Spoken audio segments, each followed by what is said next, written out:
이승만 대통령이 그 건국할 때 농지 개혁했죠. 양반들이 30리 거리를 다 자기 땅이요 했던 거를 농사 짓는 농민한테 다 줬어요. 김일성은 어떻게 했어요? 이승만 대통령하고 김일성의 농지 개혁에 대해서 비교를 제가 할게요. 그리고 모세의 법하고 비교를 해드릴게요. 이승만은 이 대통령이 되면서 이승만 씨는 전주희 씨예요. 그러니까 고종 황제하고 같은 집안이란 말이에요. 그런데 왕족을 폐지를 시켜버렸어요.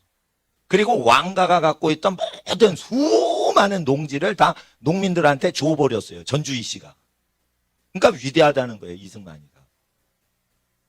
그 사람이 하버드 대학 석사를 받고 프린스턴 대학 박사학위가 있어서 위대한 게 아니고 자기의 그 전주희 씨 왕족을 발전시키기보다 가난한 농민들 땀 흘리고 굶어 죽어가는 현실에서 농지를 살 수 있을 만큼 얼만큼 애기들이 있어요. 그래가지고 분배를 해줬단 말이에요. 그리고 국가가 다시 뺏었어요? 안 뺏었어요? 안 뺏었다는 거예요.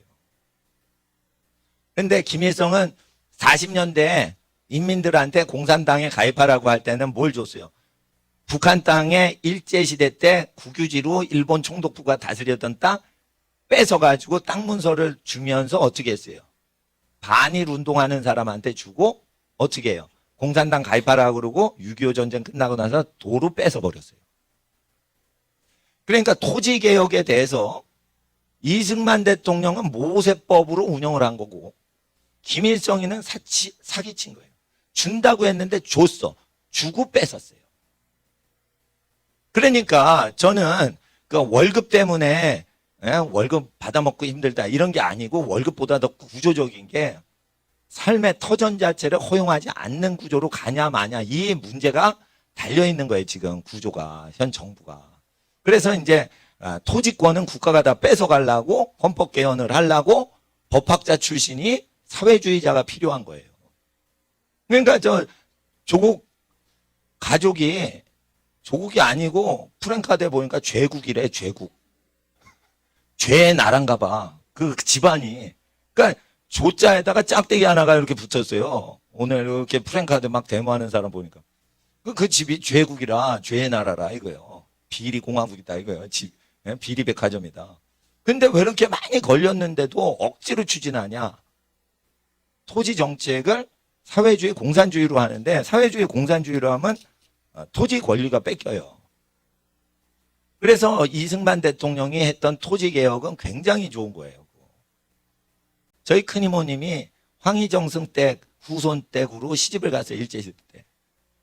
30리 길을 걸어가야 그 집 땅을 밟아야 그 집에 들어가요. 그렇게 황씨 집안이 충청도 땅을 많이 가졌어요. 근데 이승만 대통령이 딱 건국을 하니까 어떻게 해? 그 땅이 충청도 농민한테 다 갔어요. 그러니까 우리 외가 쪽은 그 사건을 잘 아는 거예요. 그러니까 우리 큰 이모는 진짜 젊었을 때는 부잣집에 갔는데 대한민국 건국되면서 쪽박 찬 거예요. 네? 그러니까 양반의 땅이 얼마나 넓었는지를 알아야 돼요. 그거를 단칼에 자기 집안 혈육에 대해서 생각 안 하고 극빈자들을 위해 농민을 위해서 다 이거를 토지 개혁을 했는데 김일성은 잽도 안 되는 거예요. 이거 김일성은 마귀 새끼고 개념인데 헨리 조지 진보와 빈곤 네? 네. 책 읽으시면 알아. 이 사람은 미국에서 평생 가난 문제를 해결하려고 회계운동을 시켰던 사람이에요. 헨리 조지 거를 좋아한 사람이 그 톨스토이고 손문희가 그러니까 헨리 조지를 좋아했고 그렇게 됩니다. 그리고 그런데 헨리 조지는 정부를 선하게 생각하고 정부가 죄를 짓는 거는 많이 논하지를 못합니다. 근데 성경은 정부가 토지를 착취하고 이런 거에 대해서 논해요. 나봇의 포도원을 어떻게 착취하는지 그 나오죠. 언론 플레이에서 이거 토지 지주는 나쁜 놈이다 때려 죽이죠.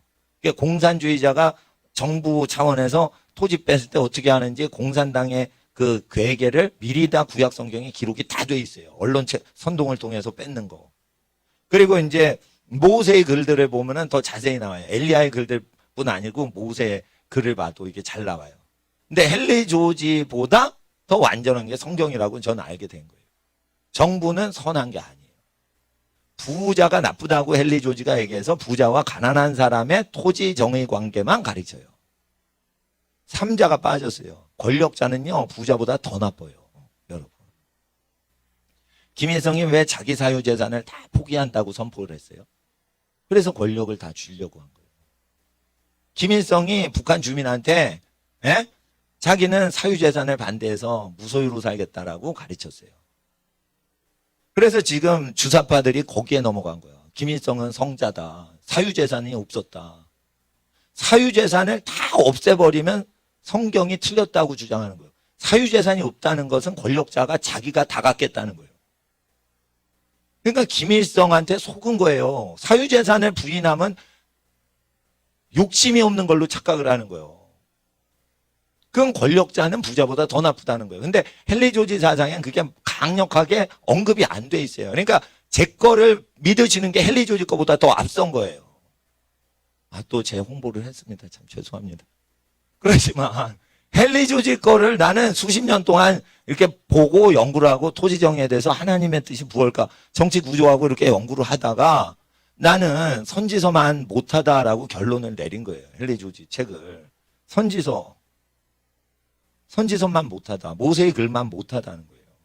근데 모세의 글은 토지 정의가 간단해요. 너 애기들 낳고 키우는데 너 희생할 수 있냐? 희생하는 사람이 토지 챙겨라 이거예요.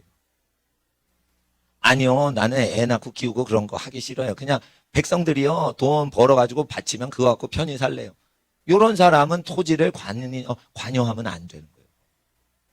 그래서 이 민주화 운동 중에 제일 중요한 게 자유, 토지에 대한 자유권을 수호하기 위해서 데모하는 게 중요한데 그냥 빨갱이가 나쁘다 이러니까 막 데모하는 분들이 대다수예요. 예, 모세율법 갖고 이걸 공부하고 그 모세율법에 완전하진 않지만 그래도 모세율법에 비스무리 토지개혁하는 게 이승만 대통령이다. 그런데 이런 걸 다 무시하고 안 가르쳐요. 그러니까 이승만 대통령만도 못한 거예요. 우리나라는 지금.